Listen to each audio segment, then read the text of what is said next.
Hello दोस्तों, welcome to arts वाला। स्वागत है आप सभी का आज के इस नए वीडियो में। आज हम लोग देखने वाले हैं 12वीं के इतिहास का 10वें चैप्टर का इम्पोर्टेंट ऑब्जेक्टिव। इस चैप्टर का नाम है उपनिवेशवाद एवं ग्रामीण समाज, सरकारी रिपोर्टों के साक्ष्य। तो चलिए हम लोग बिना किसी देर के स्टार्ट करते हैं क्वेश्चन के साथ। तो चलते हैं हम लोग पहले क्वेश्चन की ओर। हमारा पहला क्वेश्चन है जो फ्रांसिस बुकानन कौन था। तो बताइएगा आप लोग फ्रांसिस बुकानन कौन था। तो इसका जो आंसर हो जाएगा ऑप्शन नंबर डी, क्या थे, एक सर्वेक्षक थे, याद रखिएगा। नेक्स्ट हमारा दूसरा क्वेश्चन है जो फ्रांसिस बुकानन के विवरण की तुलना इतिहास के किस स्कूल से की गई। तो फ्रांसिस बुकानन के विवरण की तुलना जो है इतिहास के किस स्कूल से की गई। तो इसका आंसर हो जाएगा ऑप्शन नंबर ए, एनाल्स के। नेक्स्ट हमारा तीसरा क्वेश्चन है जो फ्रांसिस बुकानन के विवरणों से किस जनजाति के बारे में पता चलता है। तो फ्रांसिस बुकानन के विवरणों से किस जनजाति के बारे में पता चलता है, तो वो है संथाल। इसका आंसर हो जाएगा ऑप्शन नंबर बी। नेक्स्ट हमारा चौथा क्वेश्चन है जो संथाल विद्रोह का नेता कौन था। तो संथाल विद्रोह का नेता कौन था बताइएगा आप लोग।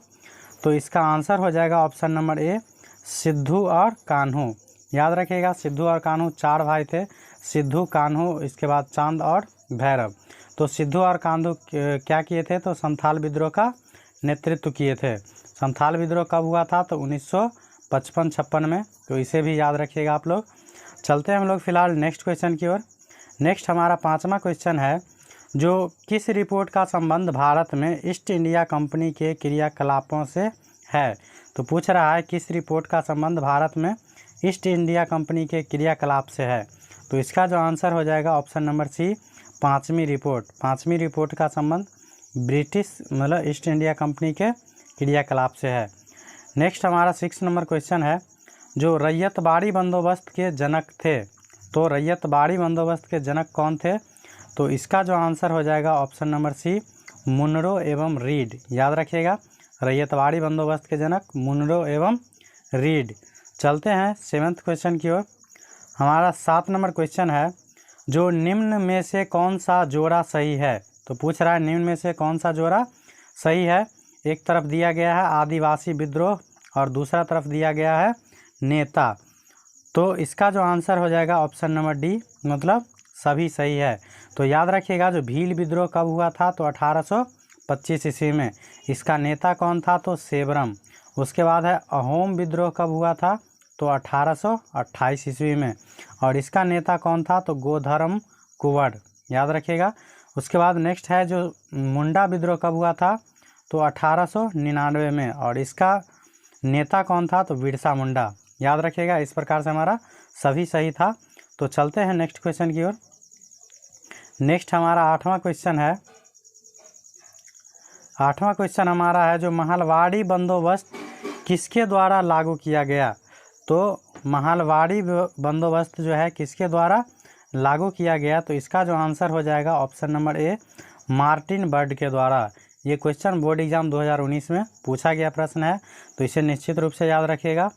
नेक्स्ट हमारा 9 नंबर क्वेश्चन है जो किस युद्ध में विजय के पश्चात ईस्ट इंडिया कंपनी ने बंगाल, बिहार एवं उड़ीसा में दीवानी अधिकार प्राप्त कर लिए। तो पूछ रहा है जो किस युद्ध में विजय होने के पश्चात जो है East India Company Bengal, Bihar एवं उड़ीसा में दीवानी का अधिकार प्राप्त कर लिया। तो इसका जो आंसर हो जाएगा वो हो जाएगा ऑप्शन नंबर बी, बक्सर का युद्ध, याद रखिएगा। बक्सर का युद्ध कब हुआ था, तो 1764 ईस्वी में। चलते हैं हम लोग नेक्स्ट क्वेश्चन की ओर। नेक्स्ट हमारा 10 नंबर क्वेश्चन है जो दामिन इकोह क्या था। तो दामिन इकोह क्या था, तो इसका जो आंसर हो जाएगा ऑप्शन नंबर ए, भूभाग। भूभाग का मतलब हो गया भूमि का एक भाग था, याद रखिएगा। जो भूमि दान में दिया जाता था उसे कहा जाता था दामिन इकोह। तो क्या था, यह एक भूमि का भाग। ये भी क्वेश्चन बोर्ड एग्जाम 2015 और 2020 में पूछा गया प्रश्न है, तो इसे भी आप लोग निश्चित रूप से याद रखिएगा। नेक्स्ट हमारा 11 नंबर क्वेश्चन है जो कार्नवालिस कोड बना था। तो कार्नवालिस कोड कब बना था, तो ये भी काफ़ी इंपॉर्टेंट क्वेश्चन है, देख सकते हैं आप लोग कितनी बार बोर्ड एग्जाम में पूछा गया है। तो कार्नवालिस कोड कब बना था, तो इसका जो आंसर हो जाएगा ऑप्शन नंबर बी, 1793 ईस्वी में, याद रखिएगा। नेक्स्ट हमारा 12 नंबर क्वेश्चन है जो भारत में अस्थायी रूप से 10 वर्षीय जनगणना का आरंभ 1881 में किस गवर्नर जनरल के काल में हुआ था। तो याद रखिएगा, जनगणना जो है प्रत्येक 10 वर्ष पे होता है और भारत में जो है अस्थायी जनगणना नियमित रूप से 1881 ईस्वी में स्टार्ट हुआ था। तो वही पूछ रहा है जो किस गवर्नर जनरल के कार्यकाल में स्टार्ट हुआ था। तो इसका जो आंसर हो जाएगा option number C, Lord Ripon. याद रखिएगा, अस्थायी रूप से नियमित रूप से पूछा जाए तो 1881 ईस्वी में लॉर्ड रिपन के समय में, और अनियमित जो है सबसे पहले 1872 में जनगणना स्टार्ट हुआ था लॉर्ड मेयो के कार्यकाल में। तो याद रखिएगा, अगर पूछा जाए सबसे पहले जनगणना कब स्टार्ट हुआ तो 1872 में लॉर्ड मेयो के कार्यकाल में, और अगर पूछा जाए जो नियमित जनगणना कब से प्रारंभ हुआ तो 1881 ईस्वी से, और किसके काल में तो लॉर्ड रिपन के कार्यकाल से। तो चलते हैं हम लोग नेक्स्ट क्वेश्चन की ओर। नेक्स्ट हमारा 13 नंबर क्वेश्चन है, जो दक्कन दंगा आयोग कब गठित हुआ। तो दक्कन दंगा आयोग कब गठित हुआ, तो इसका जो आंसर हो जाएगा ऑप्शन नंबर ए, 1875 ईस्वी में। नेक्स्ट हमारा 14 नंबर क्वेश्चन है, जो किस सरकारी रिपोर्ट से भारतीय कृषक जनजातियों की स्थिति का पता चलता है। तो पूछ रहा है किस सरकारी रिपोर्ट से भारतीय कृषक का मतलब होता है किसान, और जनजातियों की स्थिति का पता चलता है।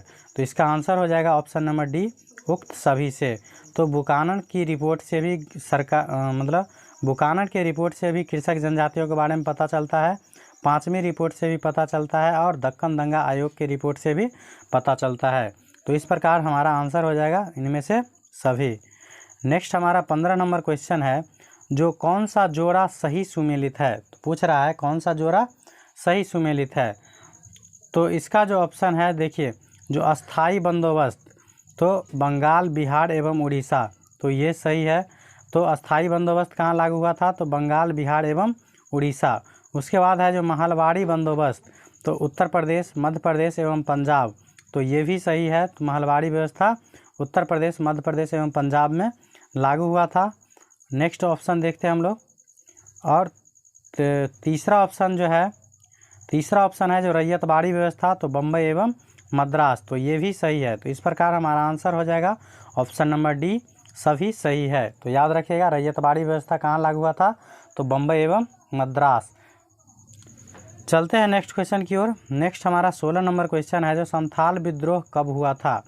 तो संथाल विद्रोह कब हुआ था, तो इसका आंसर हो जाएगा ऑप्शन नंबर डी, 1855-56 में।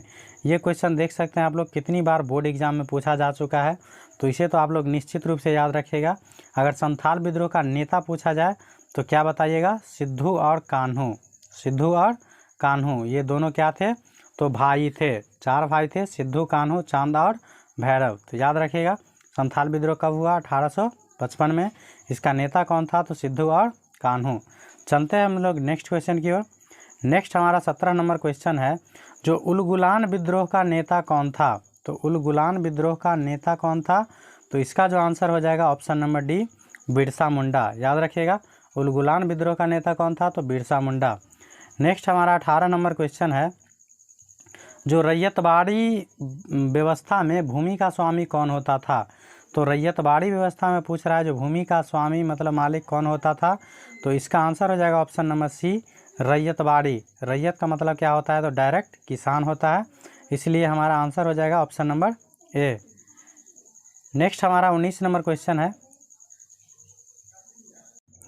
नेक्स्ट हमारा क्वेश्चन है, जो अस्थाई बंदोबस्त जुड़ा है। तो अस्थाई बंदोबस्त किससे जुड़ा है, तो याद रखिएगा, लॉर्ड कॉर्नवालिस से। तो इसका आंसर हो जाएगा ऑप्शन नंबर सी।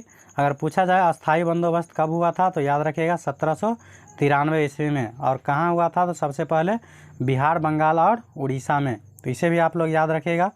नेक्स्ट हमारा 20 नंबर क्वेश्चन है, जो इंग्लिश ईस्ट इंडिया कंपनी की स्थापना कब हुई। तो इंग्लिश ईस्ट इंडिया कंपनी की स्थापना कब हुई, तो इसका जो आंसर हो जाएगा ऑप्शन नंबर ए, 1600 ईस्वी में। ये भी बोर्ड एग्जाम में पूछा गया प्रश्न है, तो इसे भी आप लोग निश्चित रूप से याद रखिएगा। नेक्स्ट हमारा 21 नंबर क्वेश्चन है, जो अस्थाई बंदोबस्त कहाँ लागू किया गया। तो अस्थाई बंदोबस्त कहाँ लागू किया गया है, तो जस्ट मैंने बताया अभी, जो बिहार, बंगाल एवं उड़ीसा में। तो इसका जो आंसर हो जाएगा ऑप्शन नंबर सी, बंगाल में। ये भी क्वेश्चन बोर्ड एग्जाम 2015 में, 16 में और 20 में पूछा गया प्रश्न है, तो इसे भी आप लोग निश्चित रूप से याद रखेंगे। नेक्स्ट हमारा 22 नंबर क्वेश्चन है, जो महलवाड़ी व्यवस्था किसके द्वारा लागू किया गया? तो महलवाड़ी व्यवस्था जो है लागू किया गया था लॉर्ड बेंटिक के द्वारा। तो याद रखिएगा, इसका आंसर हो जाएगा ऑप्शन नंबर सी।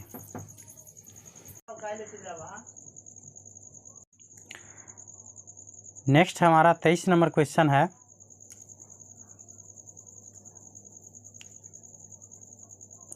तेईसवां हमारा क्वेश्चन है, जो किसको बंगाल और बिहार में अस्थाई बंदोबस्त शुरू करने का श्रेय दिया जाता है?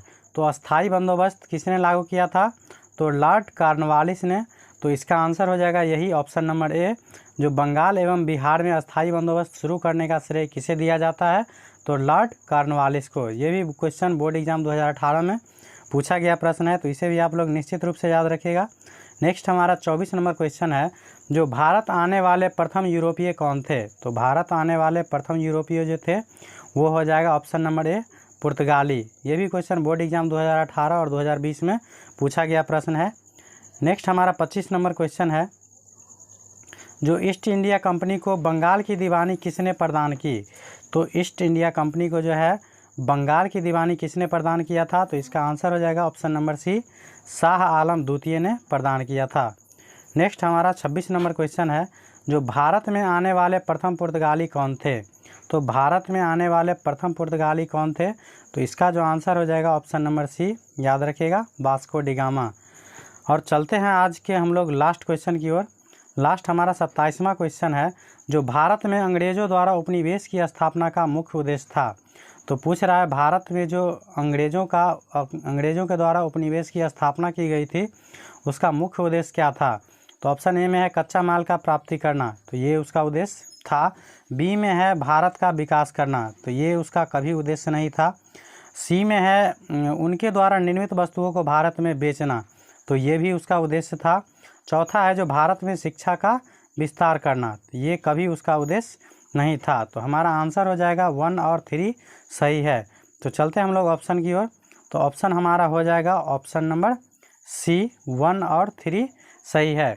तो इस प्रकार से हमारा आज इतिहास का 10 चैप्टर तक कंप्लीट हो गया है। इसके बाद मैं हिंदी को स्टार्ट करने जा रहा हूं।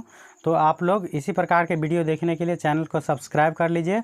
और अगर आप लोगों को दूसरा सब्जेक्ट स्टार्ट करवाना हो तो आप लोग कमेंट बॉक्स में लिख सकते हैं। Thank you for watching.